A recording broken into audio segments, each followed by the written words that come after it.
নমস্কার, বাঙালির ঘরকন্যায় সবাইকে স্বাগত।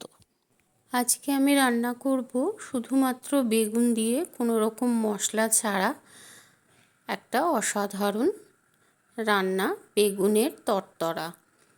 এটা করতে আমি একটা বড় সাইজের বেগুন নিয়ে নিয়েছি। এবার বেগুনটাকে কেটে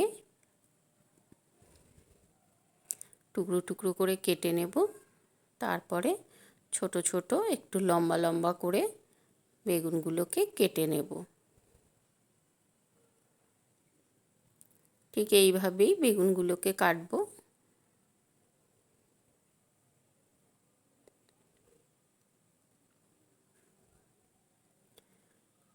পুরোটা কেটে নেব এভাবে। এবার কড়াইতে একটু সর্ষের তেল গরম করে তাতে আমি কালো জিরে ফোড়ন দিয়েছি, আর একটা পেঁয়াজকে কুচিয়ে নিয়েছি মিহি করে। এবার ওই পেঁয়াজটা তেলে দিয়ে দেব। এবার একটুখানি নাড়াচাড়া করে হালকা ভাজা ভাজা করব, একেবারে লাল হয়ে যাবে না, মোটামুটি একটু নরম হয়ে আসবে, ভাজা ভাজা হবে, সেই রকম করব। এবার এতে পরিমাণ মতো নুন আর অল্প একটু হলুদ দিয়ে আবার একটুখানি নাড়াচাড়া করে নেব।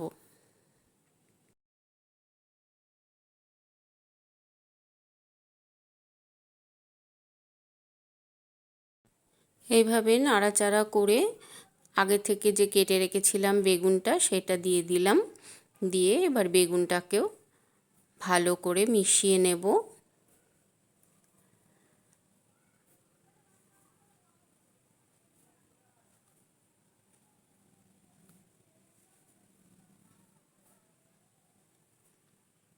এবার ভালো করে মেশানো হয়ে গেলে আমি এটা অল্প সময়ের জন্য একটু ঢাকা দিয়ে দেব, যাতে বেগুন থেকে জল বেরিয়ে বেগুনটা ভালো মজে যায়।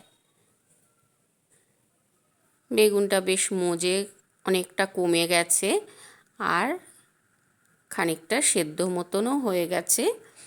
এবার আমি এতে অল্প জল দিয়ে দেব। এটা ঝোল হবে না, একটু গামাখা গামাখা হবে, সেই জন্য খুব বেশি জল দেওয়ার দরকার নেই। বেগুনটা সেদ্ধ হয়ে যাবে আর জলটা টেনে যাবে, সেরকম জল দিলেই হবে।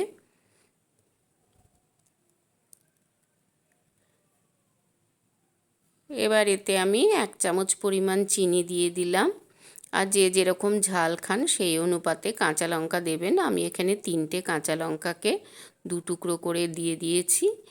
এবার জলটা শুকনো পর্যন্ত আমি ঢাকা দিয়ে রাখবো। দেখুন জলটা শুকিয়ে এসছে আর একটা থকথকে গামাখা ভাব হয়েছে। এবার আমি আঁচটা বন্ধ করে দেব আর একটা পাত্রে এটাকে তুলে নেব। তাহলেই গরম ভাতের সাথে পরিবেশনের জন্য একদম তৈরি হয়ে যাবে।